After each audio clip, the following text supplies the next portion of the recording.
श्री स्वामी समर्थ. स्वामी भक्त हो. स्वामींचे अनेक कृपा गोष्टी आहेत, अनेक कथा आहेत, ज्यामध्ये स्वामींनी निस्सीम भक्तांवरती असीम कृपा केलेली आहे. आणि अशा भक्तांना स्वामी कधीच दूर लोटत नाहीत, कधीही दूर करत नाहीत. कधीही त्यांचं नामस्मरण त्यांच्या भक्तांनी केलं की ती लगेच उभे राहतात. ही जी आजची कथा आहे, ही कथा मी तुम्हाला सांगितल्यानंतर तुमच्या लक्षात येईल की खरोखरच स्वामी कोणत्या स्तराला जाऊन भक्ताला मदत करतात. दामाजी आणि तुळसा नावाचं एक जोडपं होतं. अत्यंत दरिद्री होतं, परंतु तरीसुद्धा त्यांना स्वामींना भोजन घालायचे होते. ते शेधा घेऊन स्वामींकडे आले आणि त्यांनी स्वामी त्यांना म्हणाले की आम्ही चरचरात आहोत. असं सांगून धर्मशाळेत जेवण तयार करून 4 ब्राह्मण वाढ असं सांगितलं आहे. दामाजी 4 ब्राह्मणांना जेवण घालतो आणि आता त्याच्याकडे फक्त 3च पत्रावळी इतकं अन्न शिल्लक असतं. एक पत्रावळ स्वामींना देऊन नंतर आपण भोजन करू असा ते विचार करतात. आणि तसं ठरवल्यानंतर एक त्याच वेळेला हिंदी भाषी बिहारी ब्राह्मण येऊन जेवणाची इच्छा त्या जोडप्याकडे प्रकट करतो. दामाजी त्याला एक पत्रावळभर अन्नसुद्धा देतात, पण तो पूर्वी ब्राह्मण जेवणाचा पक्का होता. तो अजून जेवण मागतोय. दामाजी दुसरी पत्रावळसुद्धा घेतो आणि त्याला जेवायला देतात. तरीही ब्राह्मण अन्नच मागतो. शेवटी दामाजींनी त्यांना शेवटची उरलेली पत्रावळसुद्धा दिली. ब्राह्मण तृप्त होतो आणि जाता जाता त्यांना पत्रावळीतील काही भजी प्रसाद म्हणून देतो. दामाजी आणि तुळसा स्वामींचे दर्शन करून प्रसाद ग्रहण करू असे ठरवतात. त्याच वेळेला स्वामी त्यांना पाहिल्याबरोबर म्हणतात, अरे पेटभर भोजन कराया, फिर भजिये में नमक कम था. दामाजी आणि तुळसा भजी खातात तर खरंच त्यात मीठ कमी होतं आणि त्यांची खात्री पटते की स्वामी बिहारी ब्राह्मण जो होता तो दुसरा तिसरा कोणीही नसून स्वामीच होते.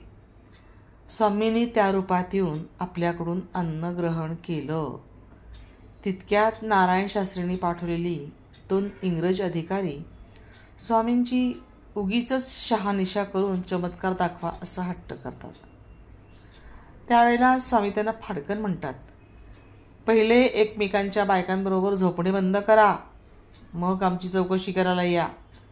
आपले गुपित स्वामी जाणून आहेत हे कळल्यानंतर ते इंग्रज अधिकारी मात्र मान खाली घालून निघून जातात.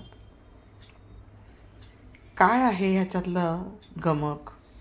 म्हटलं ना, तुम्ही फक्त तुमच्या मनामध्ये जी काही इच्छा असते ती इच्छा प्रकट करा ना.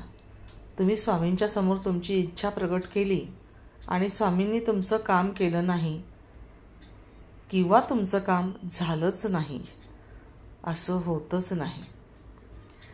आणि म्हणूनच जेव्हा त्या जोडप्याला असं वाटलं की स्वामींना आपण जेवू घालावं, स्वामी अगदी जेवले, यथेच्छ जेवले, पोट भरून जेवले आणि ते जेवण करून गेले हे त्या दाम्पत्याला कळलं सुद्धा नाही.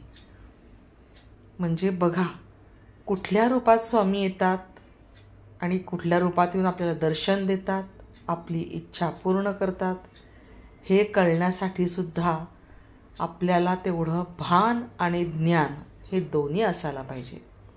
ज्याला ते भानही नाही, ज्ञानही नाही, तो भक्त अजाणच.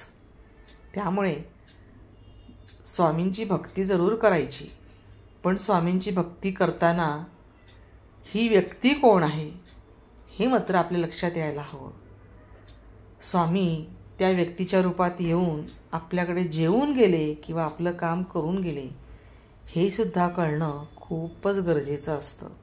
आणि त्यामुळे आपल्याला स्वामींची रूपं ओळखता आली पाहिजेत. ही खरी गोष्ट आहे की स्वामींची रूपं ओळखणं आणि ते जाणून घेणं खूप कठीण असतं. आणि ही जी दृष्टी असते की भुकेलेला पोटभर अन्न देणं, यामुळेच दामाजींनी त्या ब्राह्मणाला 3 पत्रावळी जेवण जेवढं ठेवलेलं होतं ते पूर्ण दिलं जेवायला. आणि त्यातच स्वामी तृप्त झाले आणि म्हणूनच ते म्हणाले की जी काही भजी आपल्याला दिलेली आहेत ती आपण पुन्हा स्वामींना घेऊन जाऊ.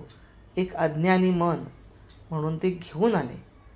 परंतु त्यावेळेला जेव्हा मीठ कमी आहे भजीमध्ये असं जरी सांगितलं,